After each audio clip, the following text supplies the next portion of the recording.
el desarrollo del concepto del bien, el mal y la moral en los niños, el rol de la escuela, la sociedad y la familia en la construcción de la sociedad del futuro.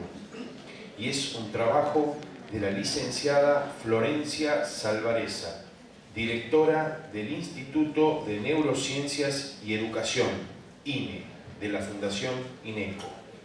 Es egresada de la carrera de Letras, con especialización en Lingüística. Fue becaria Fulbright, becaria del CONICET, becaria de la Universidad de Amberes y de la Asociación Internacional de la Pragmática. Fue científica invitada en el Instituto de Tecnología de Massachusetts, con Noam Chomsky como mentor. Fue coordinadora del área de lenguaje infantil en Fleming. Se especializa en neuromitos en la educación y es conferencista invitada en congresos y cursos en el campo de la neurociencia y educación en diversos países, incluyendo Argentina, España, México, Perú y Chile. La recibimos con un caluroso aplauso. Un poco para devolverles a ustedes, que son todos docentes, el rol fundamental que tienen, que es promover la mejor sociedad posible. Y para eso tenemos que empezar desde el comienzo, desde los chicos más chiquitos. Les voy a mostrar unos experimentos que se hicieron con niños que nos muestran cosas increíbles. Y bueno, espero que tengamos un ratito al final para preguntas, para conversar sobre esto. Pero algunas veces decidimos, como decía Jean-Michel, en segundos, movimientos, y decidimos en segundos si le damos una galletita a alguien o no, si le damos media galletita o todo el paquete de galletitas, si no le doy ninguna galletita. Entonces, hablemos un poco de qué sabemos de tomar decisiones. Ponernos en tema de que las cuestiones en la vida son muy difíciles algunas veces y que tenemos que tomar decisiones. Y sabemos bastante en relación a cómo tomamos las decisiones y en relación además a este concepto de si tomar buenas decisiones o malas decisiones, o el concepto del bien y del mal. Y la pregunta del millón es, ¿nosotros podemos lograr, podemos hacer en nuestro trabajo cotidiano, en la escuela, en la casa, en la sociedad, podemos lograr una sociedad que dé más zapatos, que dé menos zapatos? Es decir, una sociedad más generosa, más compasiva. ¿Tenemos forma de esto? Y entonces vamos a volver un poco para atrás. Hay dos grandes pensadores. Uno es Adam Smith, el mismo Adam Smith de la teoría capitalista, la teoría que tiene que ver con economía, y el otro es el señor Jean-Jacques Rousseau, el filósofo y escritor francés, que se diferenciaban básicamente en cuánto concebían ellos que había de naturaleza en la noción del bien y del mal. Nosotros sabemos que nos desarrollamos y que a lo largo de la vida tenemos esta idea de que les enseñamos a nuestros hijos, todos los que somos padres, esto está bien, esto está mal, tenés que compartir, no tenés que hacer, no le hagas al otro lo que no te gusta que te hagan a vos, y una serie de cosas. Pero básicamente, en lo que trabajamos con los chicos, como padres, como docentes, es en esta idea del bien y del mal. Con un concepto muy amplio, pero no tenemos que olvidar. Cuando hablamos del bien, ¿de qué hablamos? Bueno, en general de esto, el sacrificio, la compasión, la generosidad, versus esta idea que tenemos del mal, que tiene que ver con el egoísmo, con la violencia, con impulsos destructivos. Se fue del todo. Es el concepto de empatía, que creo que hablaron hoy a la mañana del concepto de empatía, que tiene que ver con esta posibilidad de sentir, de acompañar y ayudar. Y sabemos, no sé si también vino hoy a la mañana, este es un señor que se dedica a estudiar a criminales reiterados, es decir, los peores criminales que están presos. Y una de las cosas que sabemos es que no tienen empatía. Para poder producir ese nivel de dolor y de sufrimiento en el otro, tengo que tener cero empatía, cero. Pero esto lo podemos ver en imágenes cerebrales. Esto es lo interesante. Este es un señor, junto con Jean Tessetti, que ahora lo vamos a volver a ver, y otros, que lo que estudiaron fueron cómo es el cerebro de aquellos que no tienen empatía y pueden producir un dolor extremo en el otro como si nada. Entonces, sabemos que la falta de empatía está dentro de la patología, pero sabemos que la empatía es algo que los seres humanos, los bebés, lo tienen desde muy chiquitos. Hay estudios maravillosos que muestran sentimientos empáticos en niños antes de los 12 meses. Los chicos a los 6 meses, cuando ven a alguien que llora o que sufre, tienen ciertos gestos faciales y físicos como de apoyo, se acercan, hacen un movimiento corporal hacia el otro. Pero si hay varios otros en la habitación, hacia el que está sufriendo, hacia el que está llorando, hacia el que está padeciendo, hacia el que gritó de dolor, por ejemplo. Esto tan chiquito como los 6 meses. Ahora vamos a ver estudios en chicos tan chiquitos como esto en cuestiones del bien y del mal. Sabemos que a los 10 meses los chicos entienden lo que llamamos la empatía cognitiva. Pueden empezar a entender, y si alguien gritó de dolor, pueden mirar a la persona y buscar dónde está el objeto que le produjo dolor. Por ejemplo, si se golpeó con la mesa, miran a la persona y miran a la mesa. Es decir, empiezan a entender la relación entre el sentimiento y lo que produjo el sentimiento. Y ya a los 18 meses hay lo que se llaman conductas prosociales. Al año y medio los chicos ya tienen conductas que nos empiezan a mostrar niños más altruistas o más cooperativos y niños menos cooperativos o menos altruistas, lo cual no me quiere decir que no sea un niño social o que no sea bueno, entre comillas. Somos todos distintos. Esta es una de las cosas que vamos a ver. Somos muy parecidos dentro de lo humano, pero no somos idénticos. Sabemos que cuando llora un chico en una nursery es la pesadilla de las enfermeras. Llora uno, lloran todos. La pregunta es ¿por qué llora uno, lloran todos? Este señor Giacomo Rizzolatti lo explicó cuando habló de las neuronas espejo, que es una cuestión que tiene que ver con la biología, con cuestiones bien biológicas. Pero no es la única explicación. La otra explicación es la explicación del tango. El que no llora no mama. Y es la explicación de Jean Desetti, que es el que estudia empatía. Y él dice que los bebés lloran y que tiene más que ver con conductas de supervivencia. Porque si no, si yo no lloro cuando entra la enfermera, solo va a prestarle atención al que está llorando. Sentimientos empáticos tenemos prácticamente todos. Ahora, altruistas no somos todos. El altruismo es cuando esa sensación, ese sentimiento por el otro, va por encima de mi seguridad, de mí. Que yo voy a actuar y vaya a tener conductas que son teniendo en cuenta al otro, y uno diría olvidándome de mí. Es decir, que tal vez lo que hago es darle mis zapatos y me quedo sin zapatos, o la acción que voy a hacer me pone en riesgo. Y sabemos que estos son los indicadores tempranos del altruismo, es lo que llamamos conductas prosociales. Compartir, consolar, ayudar. No todos los chicos que van al colegio con una galletita comparten. Algunos van y le dan la mitad a otro, otros van y le dicen solo tengo una. Algunos chicos van con el autito y se ponen a jugar, y otros van con el autito y se sientan al lado del otro y le preguntan, ¿querés jugar? Y no es que uno es malo y otro es bueno. Somos distintos. Uno de los hallazgos más importantes de la literatura en desarrollo de la moralidad en el niño es que lo que claramente no hay que hacer es premiar la conducta altruista.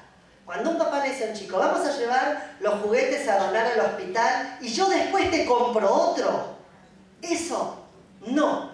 ¿Por qué? Porque la conducta deja de ser altruista para ser una conducta para conseguir algo.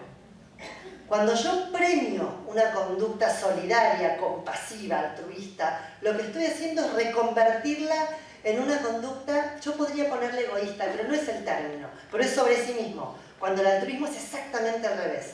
Entonces, lo que realmente fomenta las conductas prosociales y el altruismo en última instancia como objeto, digamos como meta a largo plazo, es el ejemplo de los padres y la explicación no punitiva del hecho, es decir, esto lo haces por tal cosa. Es el famoso no le hagas al otro lo que no te gustaría que te hagan a vos. Entonces la pregunta es, ¿de qué hablamos cuando hablamos de moral? Básicamente hablamos de 3 cosas. Yo se los voy a contar, pero me voy a quedar con una. Las 3 cosas son, una es la capacidad para distinguir el bien y del mal. Es decir, es lo que llamamos el componente cognitivo. Entender esto está bien, esto está mal. Saberlo.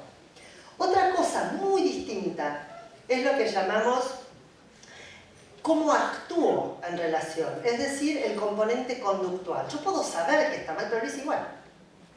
De hecho, vos sabías que no te tenías que llevar el caramelo al kiosco. Sí, el caramelo está en la mano del chico. Y otro muy distinto es el sentimiento que yo tengo en relación a esos estándares, es decir, el componente emocional. Son tres partes fundamentales y yo tengo que entender. Una cosa es saber qué hacer, otra cosa es que yo lo haga y otra cosa es cómo me siento en relación a esto. Ahí porque cuando trabajamos en todo lo que es teoría del desarrollo de la moral en los niños, sabemos que los chicos internalizan las cuestiones morales, qué es lo que se hace y lo que no se hace en una comunidad. Y hay un momento que es muy importante porque los chicos lo hacen para sentirse bien, para que el otro lo mire y le diga, muy bien, sos un buen chico, qué bueno lo que hiciste. Me voy a quedar con el componente conductual porque el componente conductual implica, componente conductual es lo que realmente hacemos. Yo sé que no hay que hacerlo, pero de ahí, del dicho al hecho, hay mucho trecho. Y hay muchas veces que, pónganse introspectivamente cada uno, todos sabemos que alguna vez en la vida tal vez no hicimos lo que sabíamos que había que hacer. O no actuamos como sabíamos que se debería haber actuado. Entonces, ese señor Bandura es uno de los psicólogos más importantes que tiene que ver con toda la cuestión de conducta. Y él lo que dice es que la conducta moral se aprende. Y básicamente se aprende en un contexto. Y que está fuertemente influenciada por la situación específica. Es decir, yo voy a actuar de cierta forma en cierta situación. Es la escuela donde va el chico y donde escucha lo que se puede hacer y lo que no se puede hacer. Y lo que la escuela tolera como posible y no tolera como posible. Donde sabemos que las escuelas que tienen mejor trabajo contra el bullying o el acoso escolar son aquellas escuelas que tienen tolerancia cero. Donde la tolerancia es 1, ya abrí la puerta. Y el 1 es definible de otra forma. La tolerancia es 0. Entonces, el contexto tiene que ser un contexto de tranquilidad, un contexto de seguridad, que es lo que hablaron, seguramente hablaron de emociones. Sin seguridad y confianza no hay aprendizaje posible. Y eso viene de la escuela. Entonces, la escuela tiene que funcionar un poco como esto. Tiene que ser como un paraguas donde todos los integrantes de la institución están comprometidos en el mismo objetivo. Cuando en una escuela empezamos a escuchar son cosas de chicos, y si los padres no dicen nada, ¿qué vamos a hacer? No es tan grave. Bueno, tampoco es la muerte de nadie. Ya pasó antes. Bueno, ¿y qué otra cosa podríamos hacer? Cuando una escuela, cuando uno escucha esto frente a una situación compleja en un colegio, no tenemos ningún futuro. Estamos abriendo la puerta a cualquier cosa. ¿Qué hacemos cuando vemos a un distinto? Ahí está. ¿Qué hacemos cuando vemos a un distinto? Si yo entro a un lugar y veo a un distinto, pues no somos todos iguales. Entro a un lugar, pero supongamos que fuéramos todos azules y yo entro al mundo azul y está el rojo. ¿Qué puedo hacer? Tengo distintas alternativas. La primera, que siempre lo comentamos, hablamos con Andrea, es lo que hizo la maestra de un paciente mío, el chiquito, hacía unos movimientos muy raros con las manos, lo que nosotros llamamos estereotipia, se hacía. Entonces un día, jardín de infantes, un día llegó la maestra y dijo, vamos a hacer mundos con las manos. Desde ese día lo que hizo ese chico nunca más fue raro, fue mundos con las manos. Me saco el sombrero, la creatividad y el pensamiento de la docente, pero tiene dos problemas. El primero, que bueno, sigue haciéndolo por separado, pero sobre todo mantiene la idea de diferencia. Es una forma, pero mantiene la idea de la diferencia. El otro es somos todos azules, que esta es la historia de una señora que nos vino a ver en INECO una vez, que tiene una hija con síndrome de Down. La hija empezó primer grado en una escuela común y al cabo de los 2 meses va al colegio a buscar a la nena, llega a la puerta del colegio, se encuentra con la directora y le dice, ¿cómo está mi hija? Y ella le dice, espléndida, es una más. Se llega a la casa, lo mira al marido, le dice, tenemos que buscar colegio. No se dieron cuenta que no es igual. Tenemos un problema, que es cómo lidiamos con las diferencias, a menos que empecemos a pensar que el mundo no es azul y rojo, y que el mundo se parece mucho más a parecidos pero no idénticos. Y si pensamos, la educación, la familia y la sociedad tienen un rol fundamental. No hay forma de eludir esto. Y ustedes trabajan en esto. Entonces, entender que tenemos ciertas nociones del bien y del mal. Entender, como dice esta mujer, Tania Singer es una persona que trabaja en esto, en la idea de educación en relación a cuestiones de emociones y todo, ella dice que tenemos la capacidad de moldear nuestros cerebros para ser más altruistas. Es decir, que podemos, a pesar de que nacemos con esta idea del bien y del mal, es decir, aprovechemos, no nos gusta el mal, aprovechemos esto y que tendemos a ser solidarios, a esto. Dice, tener empatía, ser más cooperativos, más altruistas, cuidar más al prójimo, aprender a aceptar las emociones más difíciles, un poco lo que planteaba Dolores, empoderar, equipar a los niños con estas capacidades fundamentales ayudará a ser ciudadanos más responsables, a ser ciudadanos que den más zapatos al que necesita los zapatos. Sobre todo cuando nosotros tenemos zapatos que nos sirvan. Construir un mundo más benevolente, hacer que la bondad reflexiva, es decir, entender esto que hablábamos hoy de pensar sobre los pensamientos, deje de ser extraordinaria y se convierta en una marca definitiva de la humanidad. Esto lo podemos hacer en la escuela. Este es el famoso dicho, se necesita un pueblo para educar a un niño. ¿Qué más en un pueblo que los docentes? ¿Quiénes más para poder entender las relaciones entre sus grupos, las relaciones entre los chicos e intervenir antes del problema? Siempre tarde es tarde. Siempre remediar es correr de atrás la carrera. Siempre hay alguien roto. Entonces tenemos que empezar antes a entender, a ver las dinámicas, a observar a los chicos y a entender que hay chicos que son más cooperativos, más prosociales, etc., pero que todos juntos podemos hacerlo mejor. Nada más importante que lo que nos une más que lo que nos separa. Muchas gracias.